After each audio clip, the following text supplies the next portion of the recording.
Welcome to Movie Caps.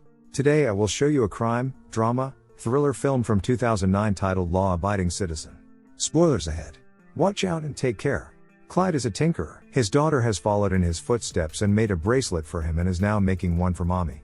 Clyde's wife asks him to open the door. When he does, he is knocked down and two burglars enter the house. They tie Clyde's hands and rob the house. One of the burglars, Darby, says, "You can't fight fate," and stabs Clyde. Darby's accomplice, Rupert, tries to get out, but is only told to shut up. Clyde is forced to witness the rape and murder of his wife, and when his young daughter shows up, she is not exempt from this fate either.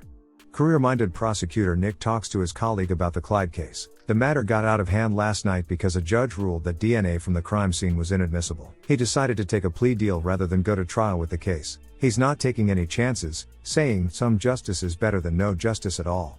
Nick meets with Clyde, who hands him notes that he thinks might help with the case. Nick puts the notes aside and says that Darby has agreed to testify against Rupert, who will go to death row with his testimony. Darby will be sentenced up to 5 years in prison. Clyde, already emotionally scarred, is in disbelief. He begs Nick not to take the deal, but it's already been decided. That's how the justice system works. It's not about what you know, it's about what you can prove. Nick says it's a win for them, as if spitting in Clyde's face. In the courtroom, the whole incident was staged as if Rupert was the main culprit. Darby quietly makes fun of Nick's wife, as if she is next, and signs the plea deal. Outside, Nick makes a statement to the press about the ruling and Darby sarcastically thanks him for being in his corner. It's nice when the system works. Nick watches from a distance, still shocked at how unfair everything is.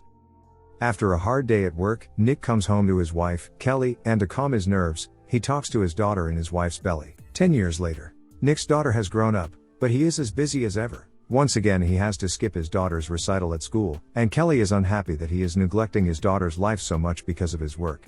Today is the day Rupert is to be executed by lethal injection, and Nick is present with his coworker Sarah. He witnesses the execution instead of his daughter's recital.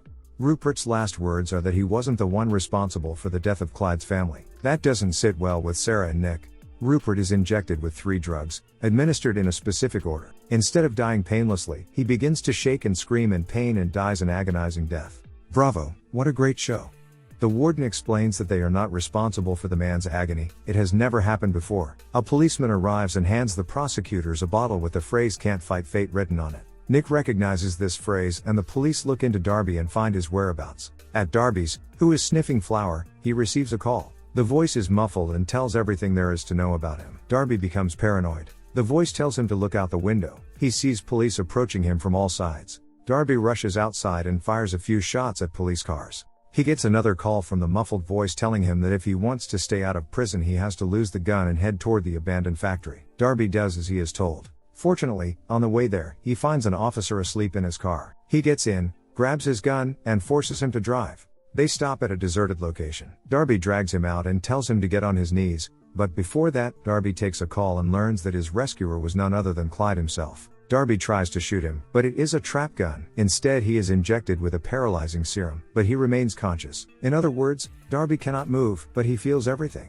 Clyde then restrains him at his warehouse and tells Darby that he will feel pain that he has never felt before. He has made all the necessary preparations to delay his death for as long as possible. Before he begins the torture, Clyde tells him that he knows what it's like to be helpless, just as he was 10 years ago. You can't fight fate. He starts the recording and begins to dismember Darby. Nick and Sarah discuss the tampering with lethal injection. Nick feels that Darby had nothing to do with it because he doesn't have the brains to pull it off. A while later, the police find Darby in 25 pieces. They notify Nick of the gruesome sight. Sarah realizes that the only person who has a motive is Clyde. He has sold all his assets in recent years, buying properties in bizarre places. He also owns the warehouse where Darby was found. The police brigade is on its way to Clyde's house, who is calmly undressing when he hears the sirens. They surround his house and Clyde receives them warmly, but naked. He is arrested and on the way to the car he gives Nick a threatening stare.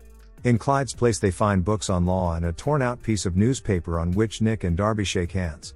They have Clyde handcuffed in a jail's interrogation room. Unfortunately they have no evidence against him and can only hope for a confession. Nick's daughter receives a recording of what is supposed to be her recital and begs her mom to watch it, but she turns her down, saying they will watch it with her father. Nick's daughter quietly puts in the DVD. It is not her recital, but Clyde cutting up Darby. Nick confronts Clyde. He turns off the live feed and puts on a little act, as if Clyde has done the right thing. Clyde confesses in a roundabout way that he wanted to kill Darby and Rupert and has been going over and over in his head on how to kill them. Nick takes this as his confession and starts to head out, but Clyde stops him, carefully explaining Nick's daily routine and telling him to sit down, even though Nick says they are done here. Clyde says that anything he told him is inadmissible because he never directly said he killed anyone and knows they have no proof. Even though Darby was found dead in Clyde's warehouse, Clyde owns numerous properties across the country and can say it was a setup. Nick says they know he did it, but it's not about what you know, it's about what you can prove. Clyde says he will give his full confession if Nick can do something for him. Clyde wants a bed and Nick's ego gets the better of him.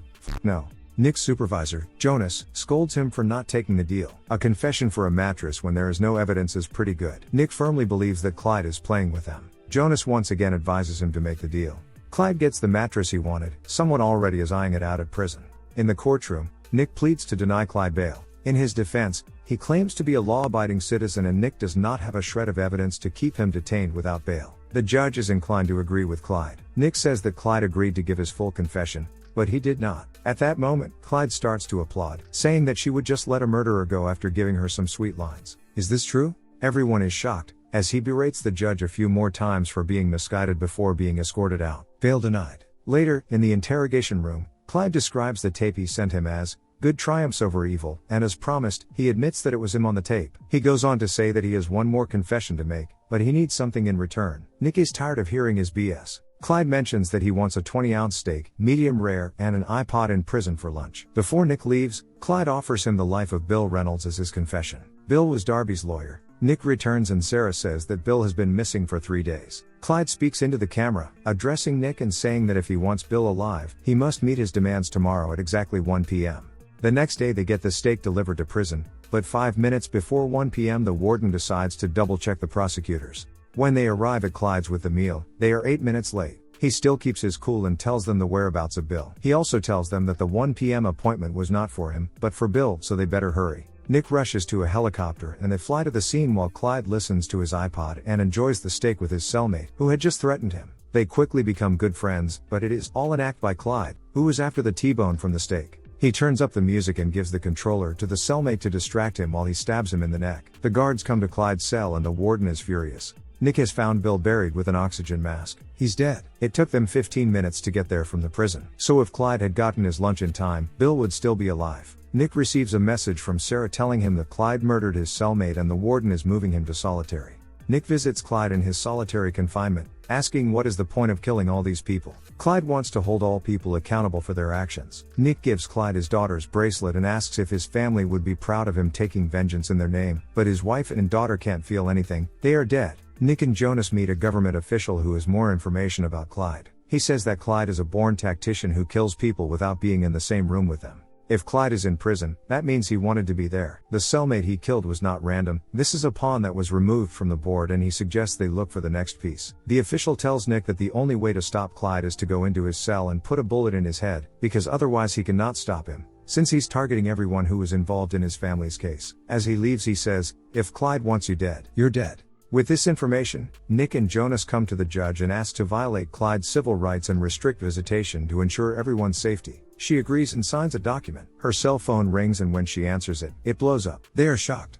Nick visits Clyde in an interrogation room at the prison. He asks him about his accomplice and what the point of this revenge is. Clyde gets angry because Nick still does not understand what it is all about. If he wanted revenge, he would have slaughtered his family in the last 10 years. Clyde gives Nick one last chance. Release him by 6 a.m. or everyone will die. Clyde is escorted to a maximum solitary by a number of guards. Nick and Sarah meet at a prison where they go through documents to find any clues on who is helping Clyde from the outside, but without luck. Sarah starts to doubt if their decision to take the deal with Derby at the time was right. Nick assures her it was. The DA staff stays until 6 a.m., then Nick sends everyone home to rest. When Sarah starts her car, the bombs attached to the cars explode, killing everyone, including Sarah. Since Clyde is still in prison, Nick is sure someone is helping him. 6 officers have been killed. Nick and Jonas meet the mayor, who cannot imagine how one arrested man can do so much damage. She appoints the 2 security guards. Nick sends his family to a safe place and calls it a vacation. No credit cards or cell phones, nothing that could give away their location. When Nick comes back inside, he notices the framed newspaper article, which means someone has been in his house. Back at the prison, Clyde is let out for a walk and is greeted by Nick and the detective. Out of anger, Nick beats Clyde, who only says that it's good that he's angry, he's just warming up. The detective pulls a gun, but Nick stops him. Clyde says that what Nick is going to witness will be biblical. At Sarah's funeral, Jones thinks they brought this on themselves, but Nick still believes they did the right thing, but is beginning to doubt himself. As they drive away, a man in black clothing is controlling a military drone armed with a machine gun, a EMP and rocket launcher. He disables the cars and they come to a stop. Jonas' car is riddled with anti-tank rounds, and to make sure Jonas is done for, he blows up the car. The mayor cannot believe Nick let this go on for so long. She wants to fire him, but to reduce media pressure on her, she appoints him as the new district attorney. The mayor of Philadelphia has issued an emergency order to lock down the entire city. No one is allowed to move unrestricted in the city. Nick receives an email from Sarah's contact. It's about real estate that Clyde bought. He finds all the property sold in Philadelphia in the last 10 years and compares the amounts. Nick finds out that Clyde owns a small garage, not far from the prison. He and the detective meet to check out the garage. They find a hole in the floor. It is a tunnel that Clyde dug that goes directly under the prison. Clyde made an entrance into every single cell. That's why he killed his cellmate. That was his plan all along. The detective checks Clyde's cell, but he's not there. Disguised as a janitor, Clyde gets past security and into City Hall through a light check. The detective and Nick find that Clyde has cameras everywhere, even in Nick's house, and a quote from von Clausewitz about the center of gravity, in this case, City Hall. Clyde plants napalm bomb to kill Mayor, who will soon hold a security meeting. Nick and the detective arrive soon after. As a precaution, they must proceed quietly so as not to alert Clyde that they are onto him. They notice Clyde's cart on the 5th floor, just below the conference room. They find a suitcase, which they suspect is the bomb. The bomb squad man opens the suitcase and says the bomb is activated by cell phone and could go off at any moment. Some agents assigned to monitor Clyde's warehouse notice him pull up and notify Nick. Clyde goes to his equipment in the tunnel and watches as the meeting begins. He grabs his cell phone and climbs to his cell. In his cell, Clyde is startled by Nick. He has a gun and asks Clyde to do the right thing, giving him a way out. Clyde asks if he is here to make one last deal. Nick says he's finally learned what Clyde has been trying to tell him all along: I do not make deals with murderers.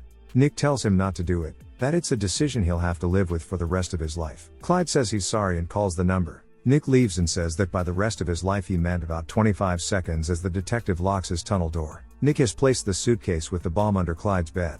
He looks at his daughter's bracelet one last time before his cell bursts into flames and blows up. The end. Thank you for watching. Subscribe if you'd like to see more videos like this.